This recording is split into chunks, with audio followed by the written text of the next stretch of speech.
Welcome to Pindar Poetry. We hope you learned something new. You begin by confirming the car supports wireless CarPlay. Many systems use Bluetooth for discovery and Wi-Fi for streaming, so both radios must be on. On your iPhone, open Settings Bluetooth and ensure it's discoverable. Then open Settings General CarPlay to allow new connections.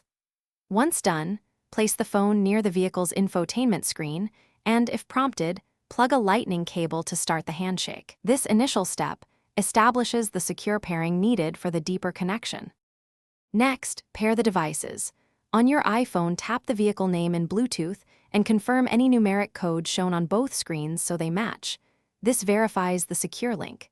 Then on the car's infotainment, choose the CarPlay or smartphone connection option and accept prompts to allow CarPlay access to your iPhone.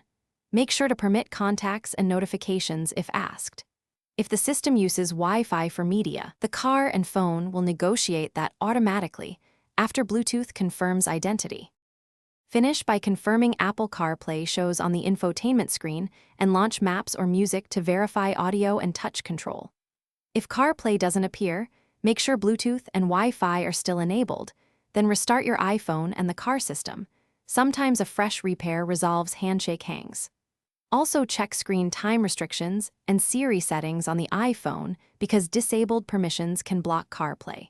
If problems persist, try a direct lightning cable connection to isolate wireless issues. Thanks for watching. Consider subscribing if we helped you.